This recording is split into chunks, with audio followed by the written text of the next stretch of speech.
अधिकार बचेगा जब सोने की चूड़ी पहनोगी। आपके परिवार पे कोई विपत्ति आती है, वो सोने का दाम कभी कम नहीं होता।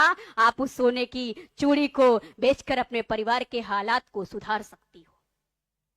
तो साथियों, डॉक्टर बाबा साहब अम्बेडकर ने जो ये बात कही, इतना ही बात नहीं कही बल्कि उस बात को पूरा करने के लिए अधिकार भी दिया।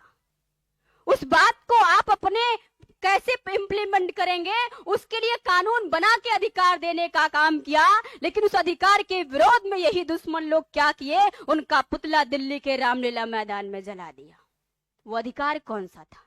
डॉक्टर बाबा साहब अम्बेडकर जो ये बात कहते हैं, मुझे महिलाओं के संगठन पे बहुत बड़ा विश्वास है और आज राष्ट्रव्यापी संगठन निर्माण करने के लिए हम लोग यहाँ चर्चा परिचर्चा कर रहे हैं। कितना जरूरी है ये बात समझना होगा। डॉक्टर बाबा साहब अम्बेडकर ने कहा ही नहीं बल्कि अधिकार जो दिया, उस अधिकार का नाम है हिंदू कोड बिल।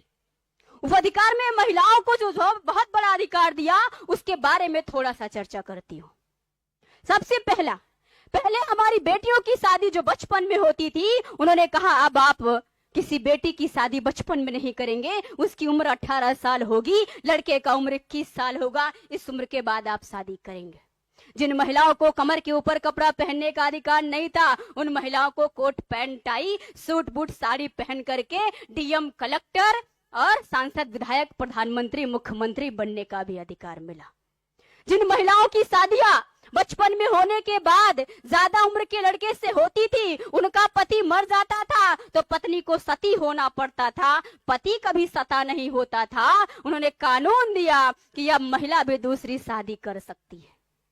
इतना ही नहीं, हमारी महिलाओं को पिता और पति में बराबर का हिस्सा दिया।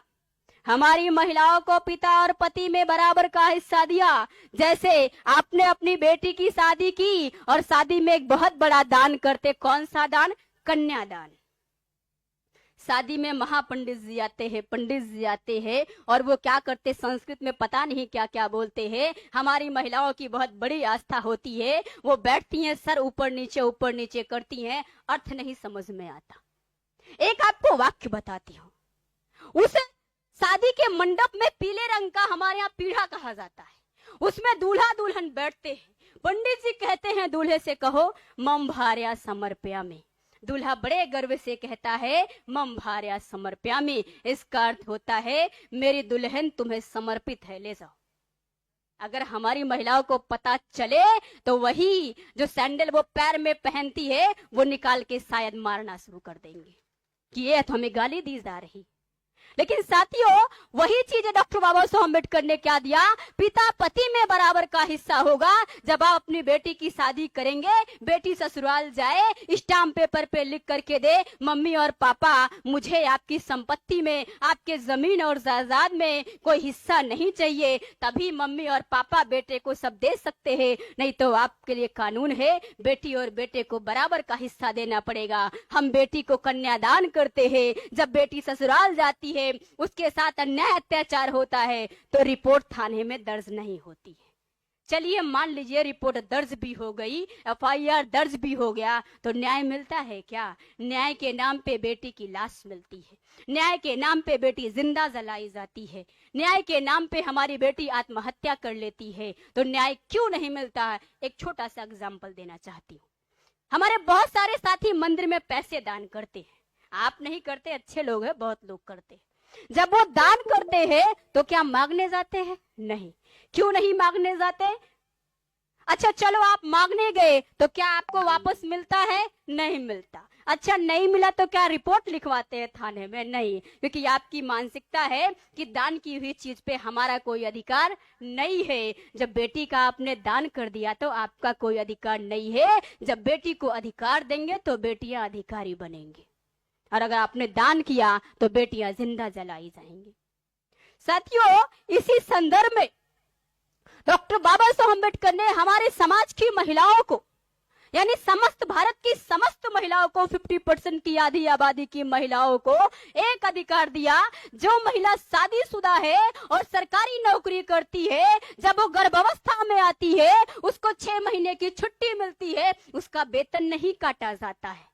ये भी डॉक्टर बाबा साहब अम्बेडकर ने उस हिंदू कोड बिल की कलम से, वो हिंदू कोड बिल के कानून में अपनी कलम से लिख करके दिया। हमारी महिलाओं को पता नहीं, उनको लगता है सरकार देती है, सरकार का बस चले तो संविधान कब का खत्म कर दे, और कर भी रही है। ये हमारे डॉक्टर बाबा साहब अम्बेडकर ने दिया। और सबसे अहम बात आपको बताना चाहती हूँ, हमारे लोगों को अपनी सुरक्षा के लिए, अपनी रक्षा के लिए फ्री में लाइसेंसी हथियार का अधिकार है। मैं कहती हूँ हमारे पुरुष भाइयों ने लाइसेंसी हथियार खरीदा होगा, हाथ से छुआ होगा। हमारी महिलाएं बहुत इक्का दुक्का अपवाद एक दो लोगों ने उसको देखा और छुआ होगा, बहुत लोगों ने कहाँ देखा होगा, टीवी के अंदर। छुआ नहीं होगा, चलाने की बात बहुत दूर की है, एक दो लोग को छोड़ करके। तो साथियों, मैं कहती हूँ अगर महिलाओं को यह अधिकार दे दिया जाए, महिलाओं को अपनी रक्षा के लिए, अपनी सुरक्षा के लिए अगर ये अधिकार दे दिया जाए, यहाँ बैठी हर महिला सैनिक होगी और शेरनी होगी। कैसे?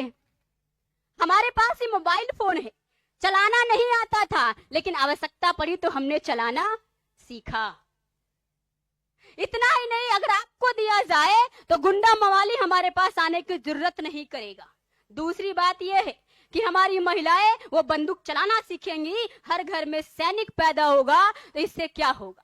सरकार ने एक नंबर जारी किया हमारी महिलाओं के लिए 1090, कि कोई अगर अन्याय अत्याचार हो आपके साथ तो आप इस नंबर पे फोन करना। हमारी महिलाओं के साथ अन्याय अत्याचार होता है जंगलों झाड़ियों में, जहां मोबाइल में नेटवर्क नहीं होता। मैं बताना ये चाहती हूँ, ये मोबाइल का नेटवर्क काम करे या ना करे, वो हथियार, वो बंदूक की गोली काम कर जाएगी। तो साथियों, ये अधिकार भी हमें नहीं मिला। तो अभी के बाद मुझे समझना है, वो समझना ये है, महिलाओं में अगर शक्ति आ जाए, महिलाओं के अंदर एक 9 गुना शक्ति होती है एक पुरुष की। आज का जो संदर्भ है, बहुत सारे संगठन देश में चलाए जा रहे हैं, बहुत सारे आंदोलन देश में चल रहे हैं, लेकिन महिलाओं का आंदोलन जो चला रहे हैं वो लोग, वो पुरुष का विरोध करके महिलाओं को इकट्ठा करते हैं। हम यहाँ ये काम नहीं करना चाहते हैं। हम महिलाएं पुरुषों का हाथ पकड़ के कदम से कदम मिला के आंदोलन को सफल करके क्रांति में तब्दील करना चाहते हैं।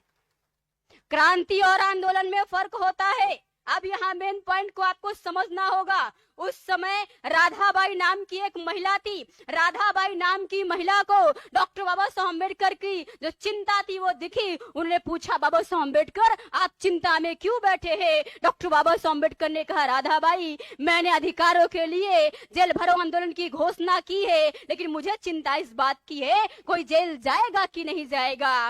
राधाबाई नाम की महिला ने कहा, डॉक्टर बाबा साहब अम्बेडकर चिंता मत कीजिए, कोई जाए या ना जाए, मैं पूरे परिवार के साथ जेल में जाऊंगी। और वो महिला गई। जब जेल में गई तो पत्रकारों ने कहा कि आप जेल में क्यों जा रही है? बोले डॉक्टर बाबा साहब अम्बेडकर ने कहा है। बोले आपको क्या मिलेगा? बोले मुझे मिले या ना मिले, मेरी आने वाली पीढ़ियों को मिलना चाहिए। इतना ही नहीं, जज के सामने खड़ी हुई। जज ने कहा अपना गुनाह कबूल कर लीजिए, आपको छोड़ दिया जाएगा। राधाबाई नाम की महिला ने कहा, जज साहब आपका काम फैसला सुनाना है, सलाह देना नहीं। मैं जेल भरो में आई हूँ, मुझे जेल में डालो। तो साथियों, आपको समझना और जानना क्या है, क्रांति और आंदोलन में फर्क क्या होता है। बुद्धा की हम क्रांति कहते हैं, बाकी के लोगों को हम आंदोलन कहते हैं। संतों का आंदोलन, ज्योतिराव फुले का आंदोलन, बाबा साहब अम्बेडकर का आंदोलन, ये आंदोलन जो कहा जाता है, ये बातें आपको क्रांति और आंदोलन में फर्क समझाती हूँ। क्रांति वो होती है आंदोलन के बाद जो मिली सफलता है, सामाजिक सफलता है, सामाजिक बदलाव है, जो सामाजिक संरचना है उसमें जो बदलाव आता है उसे क्रांति कहते हैं। इसीलिए क्या है, अभी तक हम लोग आंदोलन करते हैं, क्रांति की बात नहीं, क्योंकि अभी हम आंदोलन ही चला रहे हैं। और ये बात ध्यान देना होगा। बुद्धा के आंदोलन से क्रांति क्यों आई? क्योंकि उन्होंने राष्ट्रव्यापी संगठन बनाया, महिलाओं को देश भर में इकट्ठा किया। आज के समय में बहुत सारे आंदोलन है, लेकिन महिलाओं को क्या करते हैं, 50% की आबादी के नाम पे कहते हैं, संख्या में ज्यादा है, शक्ति भी है, लेकिन संगठित शक्ति नहीं है। 50% की आबादी हमारे देश में महिलाओं की है, वो संख्या में ज्यादा है, लेकिन क्या है, वो संगठित नहीं है। शक्ति है लेकिन संगठित शक्ति नहीं है। आप संगठित शक्ति से क्या कर सकते हैं? डॉक्टर बाबा साहब अम्बेडकर ने जो वक्तव्य कहा उसके पीछे आपको समझाने का प्रयास करती हूँ। अगर 50% की आबादी की महिलाएं संगठित हो जाए तो क्या होगा? एक एग्जाम्पल देके बात को खत्म करने का प्रयास करूंगी। साथियों, हमारे पास आपने देखा होगा बंदूक होती है और बंदूक की गोली होती है। अगर बंदूक से गोली को निकाल दिया जाए तो गोली छोटी सी होती है। अगर गोली केवल मारी जाए किसी को तो चोट लगेगी क्या? नहीं। लेकिन बंदूक में गोली भर के मारी जाए तो इंसान की जान भी जा सकती है। तो राष्ट्रव्यापी संगठन ऐसा होता है, संगठन में ताकत होती है, संगठन में हिम्मत होती है।